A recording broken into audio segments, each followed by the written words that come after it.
इचलकरंजी शिरदवाड मार्गावर डंपरखाली सापडून पती-पत्नीचा मृत्यू.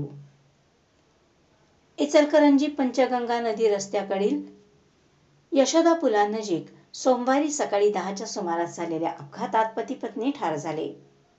देवदर्शनाहून परत येत असताना डंपरने दुचाकीला धडक दिली. या दुर्घटनेत पत्नी सुनीता संजय वडिंगे वय 55 या जागीच ठार झाल्या, तर पती संजय सदाशिव वडिंगे वय 58 यांचा उपचारादरम्यान मृत्यू झाला. याबाबत घटनास्थळावरून मिळालेली माहिती अशी: संजय वडिंगे हे होमगार्ड विभागाचे इचलकरंजी प्रभारी अधिकारी होते आणि एका महिन्यापूर्वीच सेवानिवृत्त झाले होते. ते दररोज सकाळी पंचगंगा नदीकिनारी असलेल्या वरदविनायक मंदिरात दर्शनासाठी जात असत. नेहमीप्रमाणे सोमवारी सकाळी देवदर्शन करून परत येत असताना हा अपघात घडला.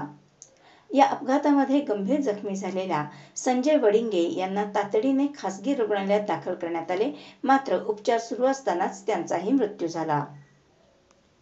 या दुर्घटनेमुळे कुटुंबावर दुःखाचा डोंगर कोसळला आहे.